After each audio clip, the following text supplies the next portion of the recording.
Assalamualaikum warahmatullahi wabarakatuh. Halo teman-teman, saya Madina Aulia Sabila, kelas 11 A5, absen 16. Pada video kali ini, saya akan menjelaskan praktikum kimia tentang senyawa polar dan nonpolar yang berdasarkan hasil percobaan yang sudah saya lakukan. Semoga video ini bisa membantu teman-teman memahami materi dengan lebih mudah. Sebelum mulai, berikut alat dan bahan yang digunakan dalam praktikum ini. Alat yang saya pakai yaitu penggaris plastik dan kain wol atau rambut kering, dan gelas kecil sebagai wadah, serta bahan yang saya gunakan untuk senyawa polar adalah larutan gula yang sudah dilarutkan dalam air. Setelah itu ada cuka masak biasa. Sedangkan untuk senyawa nonpolar menggunakan kecap manis dan minyak zaitun.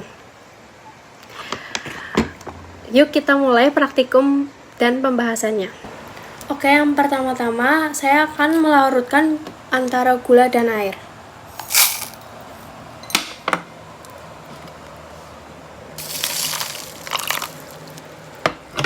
Nah, setelah ini saya akan menggosokkan antara penggaris dan kain wol.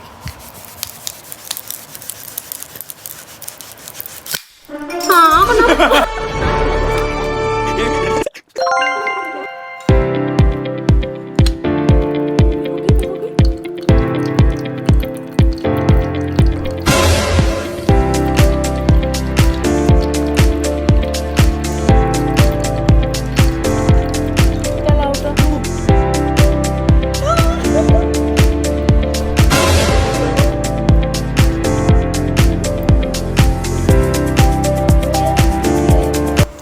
Oke teman-teman, jadi waktu kita coba larutan gula dan juga keduanya termasuk senyawa polar. Kenapa bisa disebut dengan senyawa polar? Karena saat penggaris dan yang sudah digosok dengan pakaian wol atau rambut didekatkan, penggaris itu jadi bermuatan listrik. Itu karena penggaris dapat tambahan elektron, karena gula dan juga itu polar. Artinya muatan di molekulnya nggak seimbang. Jadi mereka bisa tarik-menarik sama muatan yang ada di penggaris tadi. Makanya tetesan larutan itu geser dan mendekat ke penggaris. Nah, yang kedua, waktu kita coba dengan kecap dan minyak zaitun, aliran itu tetesannya beda. Kenapa bisa kayak gitu? Dia nggak ikut membelok ke penggaris yang udah digosok tadi. Ini karena kecap dan minyak zaitun itu termasuk senyawa nonpolar. Struktur molekulnya seimbang dan simetris, sehingga nggak ada muatan yang berbeda di molekulnya. Jadi karena nggak ada kutub positif atau negatif, molekulnya nggak bisa ngikutin muatan yang ada di penggaris. Makanya tetesan larutan tetap lurus aja dan nggak tertarik ke penggaris.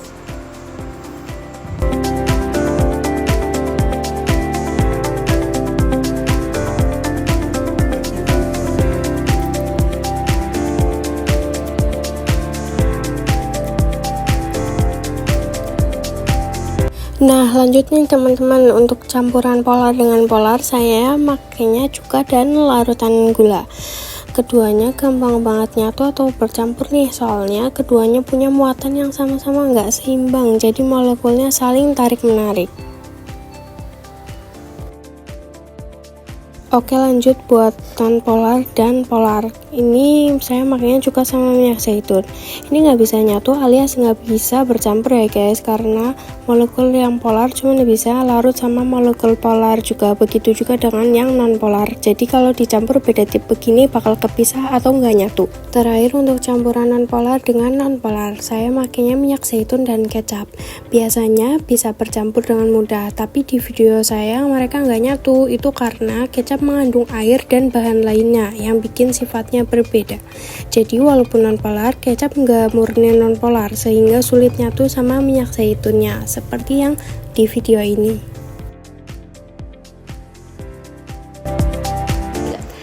Sekian video praktikum dari saya. Semoga video ini bisa membantu teman-teman memahami materi dengan lebih mudah. Terima kasih. Wassalamualaikum warahmatullahi wabarakatuh.